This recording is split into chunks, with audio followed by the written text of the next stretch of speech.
Hello and welcome to The View from 22, a new show from The Spectator in which we take a different look at a big story in the news. This week, our first week, we'll be looking at the Qatar World Cup, which is a subject on everybody's minds as England are about to play Iran as we start this recording. I'm joined by Sam Leith, our literary editor, and William Cook, a frequent contributor to The Spectator, who also writes for The Independent and The Oldie. William, I'll start with you because you had this terrific piece on The Spectator's website over the weekend about what the legacy of the Qatar World Cup might be. And you made this very interesting point that one of the reasons British people get so cross and angry about the Qatar World Cup is because we feel a particular pain when we look at this huge corporate, enormous global sporting event and how different it has become now to what we think of football, the game we created, what we think football's meant to be about. Yeah, absolutely. I mean, that's something I was thinking about in my kind of memories of watching football as a kid. And I realised how much it's changed and how much it's moved away from that thing of standing on the terraces, what we call kind of terrace culture, I suppose, and all those things that entails. And I guess it's an inevitable result of globalisation. The first international was England-Scotland 150 years ago in Glasgow. No problems there. Then FIFA's founded in 1904. England joins belatedly in 1905, leaves again, and then joins again. Has a bit of a kind of Brexit in-out sort of moment. But right from the start, I think there was a dichotomy, between England, Britain being the creators of this game, and then, FIFA turning it into a global game eventually. I mean, interestingly, it started off with, I think the 8 founder members in 1904 were all European continental countries, so no problems there to start with. But of course, the broader it gets, the more problems you run into. And I think this World Cup is kind of like the apotheosis of that, really. Well, so all the outrage and the disgust, it's really, obviously there are issues at stake, gay rights, migrant workers, but the real source of the disgust for a lot of people is just that it's become so obviously all about money. And that's what this World Cup is, and that's how Qatar got the World Cup. Yeah, and I think the more global it gets, the more international it gets, well, the more costly it gets, and the more of an incentive there is to give it to somebody who's going to pay the most, I guess. That's pretty much it, I think. And I mean, we had little bits of this sort of disquiet in the past. I mean, the first thing I'd say is this sports washing thing is not new. 1934, the second World Cup there was, Mussolini was in power in Italy, and he used that pretty effectively to kind of put his thing across. So already sport was under the cosh a little bit then. And then we had Argentina in 1978, which I loved as a kid. I mean, it was just glorious and wonderful. And it's only kind of belatedly that you read up about all the things that were going on and, the disappeared people, some of them who could actually hear the games going on from the places they were incarcerated in and stuff. And you think, oh my gosh, I'd had no idea at the time. But this time around, we kind of do know at the time. And I think that makes a difference. Ignorance was bliss, it isn't anymore. Well, Sam, let me put this to you, that sports washing, the argument for it is that the country, that the autocracy that hosts the World Cup, by opening itself up to the world, it liberalises and it changes. Is that That's a nonsense? Constructive engagement argument. Yeah. I think it's a very questionable one. I mean, actually, in terms of the spotlight that has swung onto Qatar this time around, I think it hasn't been quite what they wanted. It's meant that the whole world has been talking about Qatar's crappy human rights record. Yes. And indeed, they have done labour reforms. Yeah, I mean, I think as a result, Amnesty, as I understand it, says that the labour reforms have been, pretty notional so far. And there is obviously the point that in building all the infrastructure for the World Cup, migrant labourers were more than usually under the cosh, and there's still an uncertified number of deaths that have resulted. So there is a kind of some direct actual harm in the world that seems to have resulted directly from the World Cup going to Qatar. I mean, I think, yes, of course it swings the spotlight and that does open things up. There is an extent to which constructive engagement works. But I think these countries, these autocracies, wouldn't be interested in hosting these events in the first place if they didn't think that the balance of value to them, PR-wise and sports watching-wise, and I guess financially, was the other way. I mean, I think it's highly unlikely that, all these... I mean, take, for example, the Olympics in China. There was a whole thing, it was even suggested, plausibly, I think, that Xi went to Putin and said, look, don't invade Ukraine for a bit because we're really enjoying we're enjoying the attention and prestige that the world gives China. And I don't think, the Qatari royal family decided to hold the World Cup there simply because they wanted to do a service to the small number of Qatari football fans. Do you think, I'm not suggesting that you do have any connections with the royal family there, but do you think they regret being awarded this World Cup? Do you think it's turned out to be a painful experience for them? I expect so. I mean, there's that sort of lovely description of all those, after the Qatari team was taking such a dunking yesterday at the time of recording, in their first match, apparently all these sort of Lamborghinis were kind of pulling out of the car park at half time and kind of driven by little dark clouds over the heads of the drivers. So I think it has sort of backfired to an extent in terms of world PR, but as I say, I don't think they would have done it in the first place. Yes. All those bribes must have been for a reason. There's a lot of talk, as always, about Western hypocrisy, isn't there, William? And I think when it comes to this subject, I think some of it is correct. I mean, as you put in your piece, footballers talking about Black Lives Matter, and then actually going and playing in this World Cup. Do you think all the boycott talk should have been taken more seriously? Well, I never think sports players should boycott sports events, because the wonderful thing about sport is on that pitch in football or in the athletics track or whatever it is, that is a kind of pure space, isn't it? It's a space that's removed from the real world, and that's why it's magical to us. It's a kind of parallel universe in a way, where this different activity is playing out that has no connection with us and our real lives. And that's why people escape on a Saturday afternoon when they go and see football. It takes them away from everything else. And I guess the big question here is, can we kind of hermetically seal that environment? Can you just make the pitch a pure space? Surely the argument to that is no. I mean, as you've said, since the 30s, sports washing has been a thing. I mean, the space in which sport is played is, as you say, it's an abstract, hermetic, rule-bound, sort of, unworldly thing.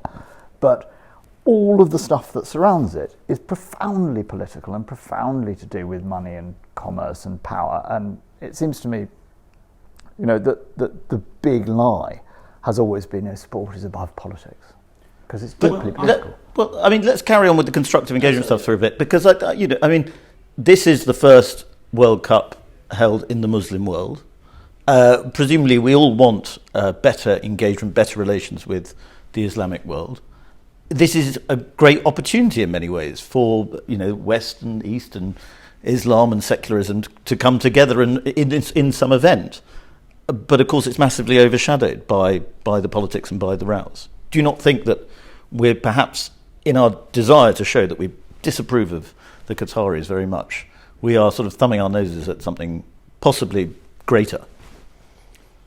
Well, I don't really know. I mean, it seems to me that, unless we are, I mean, but, as you say, this idea about Western hypocrisy does have some purchase. I mean, I think Robert Toombs argued plausibly that you can't simultaneously, be sort of anti-colonial and in favour of exporting your values. But at the same time, we can and do make moral judgments and export our moral judgments in the world. And, unless you're an absolute moral relativist, you will take a view that, and we see in all sorts of spheres, huge amounts of blood and treasure are spent effectively on exporting moral views. If that moral view might be, it's not okay for a country to invade its neighbour, or, it's not okay to have, a regime committing genocide, or there's a whole set of what we essentially agree are moral universals. And I think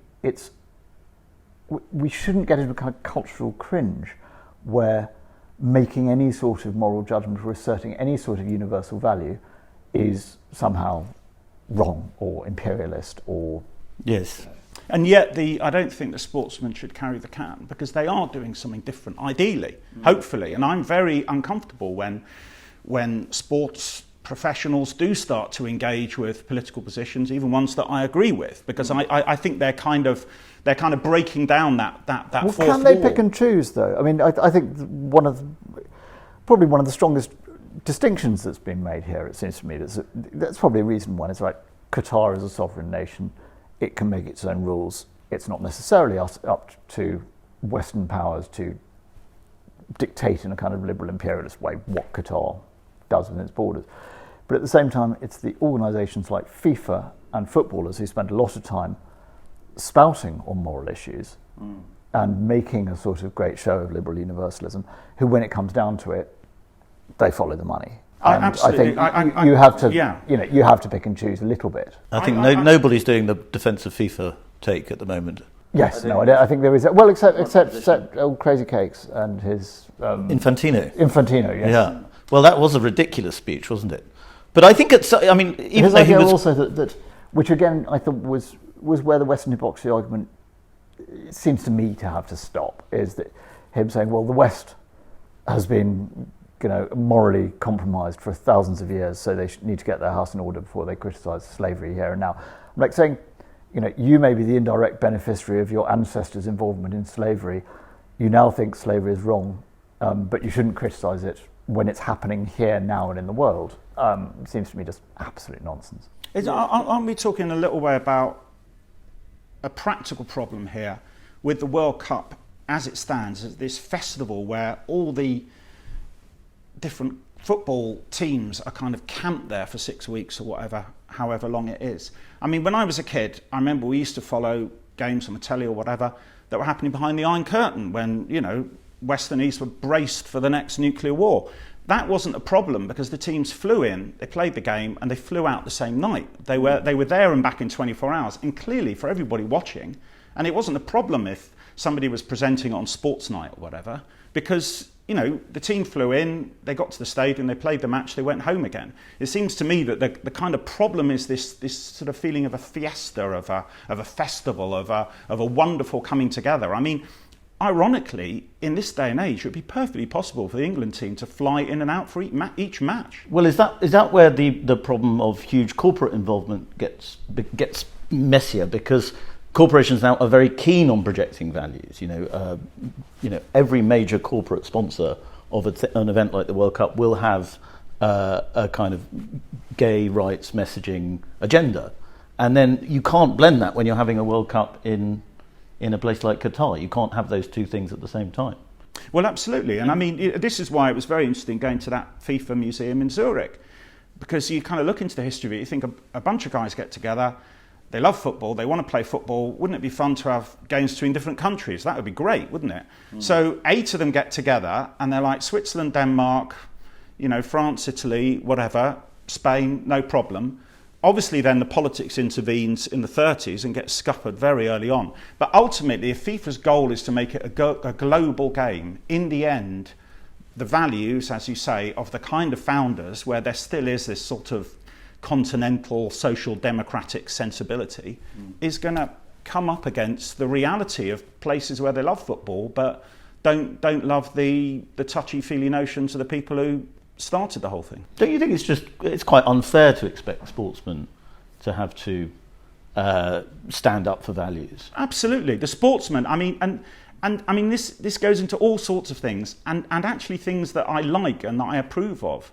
I mean, even kind of wearing poppies on your shirts and things like that. I mean, I feel the only way forward with this, I mean, this is going to carry on. I mean, we had it in Russia before 8 years ago, 4 years after Putin invades Crimea. I mean, this is not going to stop with Qatar. I think it's just focused everybody's minds because it's just such a pure sort of example of it that we can all kind of get our heads around it. But it's been going on. It's the sort of weirdest example in some ways. But Sam, isn't the problem, and you might accuse me of whataboutery here, but it's the massive inconsistencies in that England's about to play Pakistan at cricket. I think we're about to go on a tour of Pakistan. homosexuality is illegal. Prison sentences for homosexual acts in Pakistan. We're not going to see the same kind of grandstanding about that. Saudi Arabia, yes, and we played Iran, and are playing Iran, I think, as we speak. Very shortly. But no, yes, you're absolutely right. There is, in the world as it is, there's endless engagement with, in countries trade with countries whose values they don't share. There's, we all wander around with phones in our pocket containing precious metals that have been, almost always produced in, extremely unethical and unsavoury conditions. I think we all do engage in, various forms of hypocrisy. Yes. But I think it's impossible to make it's possible to sort of make the perfect the enemy of the good. And it seems to me Qatar is a particularly stark and, if you like, useful, demonstration of a point where there is this grinding of gears with values, where I think it certainly hasn't helped the grotesque corruption that seems to have brought about this situation in the first place, and that kind of sense in which here is a country being awarded the Football World Cup when it's basically got no interest in football, no infrastructure for football, and a climate that makes playing football at the usual time of the World Cup completely impossible. Yes. So it simply becomes the bellwether, it becomes a beacon of this. And I think, whataboutery, has some merit, legitimacy and some merit, but you can whatabout yourself into a position of complete moral supineness, and I don't think that's the right thing to do. I think the interesting thing here is like Freddy touched on, was this: it's the invasion of money into the game that creates all these problems. Could England fly in and fly out for each game? Well, not if there's all sorts of corporate stuff going on that they're kind of signed up to or have to participate in or whatever. And this is something that's changed enormously in our lifetimes. It's extraordinary to me. My wife grew up in Southport, where a lot of the Liverpool players used to live in the 70s and 80s when they're European champions. And her dad worked in local government, and these players were living in the same street. We used to see Kenny Dalglish mowing his lawn. Now, I don't know if any Premier League footballers mow their lawns. Hopefully they do. But, it shows how much things have changed, And it's the money that blows this thing up. It's also because it's become so much to do with public relations, isn't it? Which is part of the money thing, the branding, the PR, and it's, maybe the point you make is there's a sort of jiu-jitsu thing going on, that as much as the visibility of the World Cup, makes it possible to hold up the hypocrisy of the brands. It makes it possible to draw attention to Qatar's human rights record in that way. And even though, I don't think it's in anything like a kind of human right to drink beer while you watch football, I sort of would just love to know what discussions are currently going on between FIFA and Budweiser. Yeah. Well, actually, let's talk a bit about PR, because that was what I wanted to end on. It's well known that all the Gulf states spend huge amounts of money on PR, often employing very expensive London-based PR operations. And, you had the Saudi Arabia have recently sort of bought the world of golf, or they're threatening to take over the world of golf. And they faced huge PR backlash against it. Ditto, a lot of people say that the PR drive against Qatar is all funded by the UAE and possibly Israel. So do you have the situation where you have a lot of journalists who are, as we know, underpaid and unable to kind of just get their mitts around the subject properly, being led by the nose by PR people, and sort of, thinking, oh, well, you have to sound morally outraged by this, and that's a good story, that'll get some traffic or whatever, but it's actually all PR people pulling the strings behind the scenes? Well, I think there's a lot of truth in what you say. I think inevitably, if you ever accept any hospitality somewhere, it's not quite the same. And I've accepted hospitality in Qatar, and I found it a fascinating place. I think the difference is sport is something that has this kind of purity, and then when that purity is then kind of taken and sort of applied to the whole event or the whole regime or whatever, that's when it makes things uncomfortable. I think sport is different, and I wish, and I share Sam's apprehension about the kind of impossibility of doing this, but I wish we could build a stronger wall between the event on the pitch and all the other nonsense happening around it. And the players need protecting, because these days, with social media, with stuff going all around the world in an instant, they're in the spotlight more than ever. I mean, this stuff has happened before. The England players in the 30s, when they played in Germany, were told to do a Nazi salute. And they were terribly compromised by that. They all ended up doing it, and they're all in a photo together, and it's rotten for them. You know, it was rotten for them, but that was a photo. Now, these players, they need everybody else's help, basically. I mean, okay, they get paid a lot of money or whatever, but they're still under a lot of pressure. They're trying to do something else. They should be left to do that thing, and it should mean that there's nothing that goes onto the pitch or the side of the pitch or whatever, and actually the sponsors need to retreat a bit as well. Well, I mean, lastly, I mean, isn't that inevitably going to happen as the World Cup progresses, and particularly in England, if England do particularly well, if Wales do particularly well, let's say, I mean, don't a lot of these concerns inevitably vanish, rightly or wrongly? What, you mean in the sense we'll all be excited? Because everyone will. If England has a chance of winning the World Cup, we're not going to be talking about human rights in Qatar. Well, I'd like to think some old moaning minis like myself will carry on. You'll carry on. Good for you. Well, I think we'll wrap it up there, but the game is about to start, actually, so we can go and watch it and carry on morally grandstanding about everything as we do. Thank you very much for watching The View from 22. Do tune in next time.